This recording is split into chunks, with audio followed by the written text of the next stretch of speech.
Hello বন্ধুরা, তোমরা কেমন আছো? আশা করছি তোমরা সকলে খুব ভালো আছো। আর আমিও খুব ভালো আছি। আর আমি নিয়ে চলে আসলাম তোমাদের সাথে দেখা করার জন্য আরেকটা নতুন ফ্রেশ ব্লগ। আর এই যে তোমরা দেখতে পাচ্ছ আমার হাতে কতগুলো গেঞ্জি। তোমাদের একটু আগে গিয়ে আমি এই গেঞ্জিগুলো কিনে আনি। আর এই গেঞ্জিগুলো কেন কিসের জন্য কিনেছি সবই তোমরা ভিডিওতে আগে দেখলেই ভিডিওতে আগে বুঝতে পারবে। আর এই গেঞ্জিগুলো বেসিক্যালি সস্তায় পেয়েছি, তো তাই বস্তা ভরে নিয়েছি। পুরো 6টা সেট রয়েছে এখানে। তো তোমরা দেখতে থাকো ভিডিওটা। আর অলরেডি তোমাদের দিদিভাই আমার বউ আর বাচ্চা অলরেডি শ্বশুরবাড়িতে চলে গেছে। তো তোমার দিদিভাই বললো যে গেঞ্জিগুলো এখানে নিয়ে আসো, দেখাবো। আমি বললাম ঠিক আছে, নিয়ে আসছি ম্যাডাম।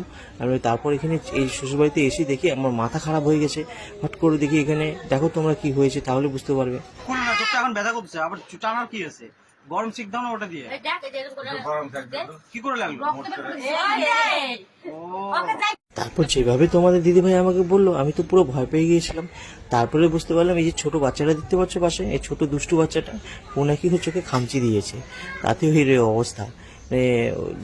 ছোট বাচ্চা বুঝতে পারিনি, তো খেলতে খেলতে লেগে গেছে। তো যাই হোক, আর তারপর গেঞ্জিগুলো এক এক করে সবগুলো দেখানো হচ্ছিল। আর তোমরাও বলো তোমাদের এখানে কোন কালারটা সব থেকে বেশি ভালো লেগেছিল। ঠিক আছে, তোমরা কমেন্ট করে জানিও। হ্যাঁ, কোনটা পড়লে আমাকে সব থেকে বেশি ভালো লাগবে একটু কমেন্ট করে জানিও। দেখতেই পাচ্ছ এখানে কতগুলো কালার রয়েছে। তারপর বন্ধুরা তোমরা এখানে দেখতেই পাচ্ছ তোমার দিদিভাই এখানে সবাইকে জামা কাপড় দেখাচ্ছিল, আমার জামাগুলো। আর এখানে তার মধ্যেই দেখি ফট করে কোথা থেকে টপকে পড়লো আমার ওর দাদা আর বৌদি। ওরাও বাজার করতে গিয়েছিল, ওরাও মার্কেটিং করতে গিয়েছিল। তো বেসিক্যালি এই মার্কেটিংটা হচ্ছে কিসের জন্য সেটা তোমরা জানো না, সেটা আমি বলে দিচ্ছি। সেটা হচ্ছে বন্ধুরা, তারপরে দীঘা যাবো তো আমরা, তার জন্য এখানে বাজার করতেছিল সবাই, মার্কেটিং করছিল সবাই। এখানে দেখতেই পাচ্ছ তোমার দিদিভাই এই কুর্তিটা নিয়েছে, প্লাস আরেকটা কুর্তি নিয়েছে, ওটা ওখানে পড়বে।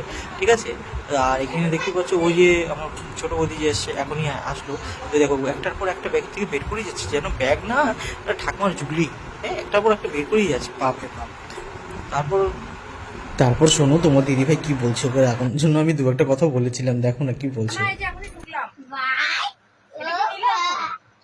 খুব সুন্দর, এই চয়েস নাই পড়ছে। কত নিছে? এই যে আমি 450 গরিবের এগুলাই ঠিক আছে। আমি বড় লোক না, ঠিক আছে? দেখো গরিব, তুমি থাকো গরিব হয়ে, তোমাকে কেউ বলে না যে তুমি 200 জিনিস নাও। ঠিক আছে, তোমাকে 500 দিলে তুমি পারলে 100 জিনিস নিয়ে আসবা। এখানে তোমরা দেখতেই পাচ্ছিলে কিন্তু পুরো মাছ বাজার লেগে গিয়েছিল। আর এখানে আমার ছেলে খুব কান্নাকাটি করছিল, চোখে প্রচণ্ড ব্যথা করছিল। তো আমি ওকে একটু করে দিচ্ছিলাম যাতে ও চুপচাপ থাকে, কারণ প্রচণ্ড দুষ্টু আমার ছেলে। ও যদি একবার ভালো হয়ে যায়, যেহেতু ব্যথা পেয়েছে তাই চুপচাপ আছে, না হলে যা দুষ্টামি করেও। কবে পড়লো? কালি আসছে, ভাজি ভাঙে নাই। চলো কালি দেখো। তারপর জামা কাপড় দেখতে দেখতে ওরা ঢাকের আওয়াজ শুনে দৌড় মেরে চলে গেলো। বললো যে চলো কালী দেখবো। এখানে তোমার হচ্ছে চড়কের যে যাত্রাগুলো হয় সেটা মা কালী আর শিব ঠাকুরের, সেটা দেখার জন্য দৌড় মেরে বাইরে চলে আসে। দেখতে পাচ্ছ, খুব আনন্দ পায় এগুলা দেখে। বাচ্চাদেরও খুব ভালো লাগে আর মহিলাদেরও খুব ভালো লাগে। তারপর ওখান থেকে দেখার পর চলে আসলাম বাড়িতে এসে দেখি এখানে আমার শাশুড়ি মা আমাকে কিছু খাবার জিনিস দিল। তোমার হচ্ছে ওই বন্দিয়া, তারপর তোমার নিমকি, চুরি ভাজা, এগুলো সব মিক্স করে একটাতে দিল, ওটাতে খাচ্ছিলাম। আর তখন আমার চাটা আসেনি, চাটা আমার বানাচ্ছিল। আর দুটো চা দেখতে পাচ্ছ নিচে, এই দুটো হচ্ছে দুজনে আমার বউয়ের আর একটা বদির। তো আমার চাটা বানানো হচ্ছিল, গরম করে দিচ্ছিল। ঠিক আছে, আর এপাশে আমার ছেলে বুন্দিয়া খেতে খুব ভালোবাসে, তো বুন্দিয়া ও আলাদা করে নিল, বা আমাকে বুন্দিয়া দিতে হবে আলাদা করে। ঠিক আছে তুই খা। তারপর এখানে মুড়ি মেখে দিল আমাকে ছোটো বলি। তারপর এখানে মুড়ি খাচ্ছিলাম। তারপর মুড়ি খেতে খেতে খেতে আমার চা চলে আসলো। চা দিয়ে মুড়ি খেতে খুবই ভালো লাগে, মুড়ি মাখা। আর কাদের ভালো লাগে কমেন্ট করে অবশ্যই জানিও। ঠিক আছে, আমার হয়ে গেলো এখানে চা খাওয়ার পরে এখন আমি বেরোবো হচ্ছে বন্ধুদের সাথে দেখা করার জন্য, একটু আড্ডা মারার জন্য।